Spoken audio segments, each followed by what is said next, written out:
NTA നൽകിയിരിക്കുന്ന ഉത്തരം ഇവർക്ക് ഗ്രേസ് മാർക്ക് നൽകിയതാണ്. ഏത് കലോത്സവത്തിൽ പങ്കെടുത്തതിനാണ് ഇവർക്ക് ഗ്രേസ് മാർക്ക് നൽകിയെന്ന് NTA ഇതുവരെ വ്യക്തമാക്കിയിട്ടില്ല. National eligibility cum entrance test എന്നാണ് ഈ നീറ്റ് എക്സാം അറിയപ്പെടുക. All India pre medical test എന്നായിരുന്നു ഇതിന്റെ മുൻപത്തെ പേര്.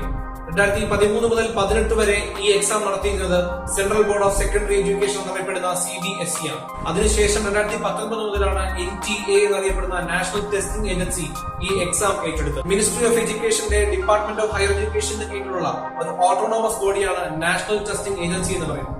2017 ഇത് എസ്റ്റാബ്ലിഷ് ചെയ്തത്. നാഷണൽ ടെസ്റ്റിംഗ് ഏജൻസിയുടെ ഒരു ഹിസ്റ്ററിയിലേക്ക് നമുക്ക് നോക്കാം. പ്രൊഫഷണൽ ആൻഡ് നോൺ പ്രൊഫഷണൽ പ്രോഗ്രാമുകൾക്ക് ദേശീയ തലത്തിൽ കോമൺ എൻട്രൻസ് ടെസ്റ്റ് ഉണ്ടാകണമെന്നും അത് നടത്തുന്നതായിട്ട് നാഷണൽ ലെവലിൽ ഒരു ടെസ്റ്റിംഗ് ഏജൻസി ഉണ്ടാകണമെന്നും 1986 നാഷണൽ പോളിസി ഓഫ് എഡ്യൂക്കേഷൻ ആണ് നിർദ്ദേശം നൽകിയുണ്ടായത്.